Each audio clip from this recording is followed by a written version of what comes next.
Kit hospitality को Times hospitality icon पुरस्कार hospitality क्षेत्र में उल्लेखनीय कार्य पाई किट हॉस्पिटैलिटी को Times hospitality icon in Odisha भावे trailblazer in university luxury hospital वर्ग पुरस्कृत करा जायछि। बहुल प्रसारित दैनिक इंग्राजी संवादपत्र द टाइम्स ऑफ इंडिया पक्षरु हॉस्पिटैलिटी सेवा जोगाई देउतबा विभिन्न होटेल एवं अन्य अनुष्ठान को नहीं यही पुरस्कार प्रदान करा जायछि।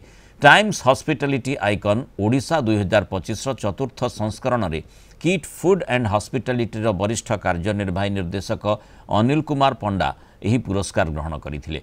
बॉलीवुड अभिनेता करण सिंह ग्रोवर यही सम्मान प्रदान करथिले। सूचनायोग्य जे किट आतिथ्य विभाग छात्र छात्री अतिथि रहणी को बाद देले विभिन्न सम्मेलनी आयोजन एवं भोजन व्यवस्था सहित बृहत शिक्षागत एवं सांस्कृतिक कार्यक्रम आयोजन पई एक समन्वय व्यवस्था जोगाइबारे किट ओडिशा रे प्रथम विश्वविद्यालय। एठारे प्राय 200 कोठरी सह गुणवत्ता और सुरक्षा मानदंड बजाय रखी प्रतिदिन अधिक संख्यार पर्यटकों को सेवा जोगाइबा पई fine dining multi cuisine restaurant एवं फूड कोर्ट आदि व्यवस्था रही।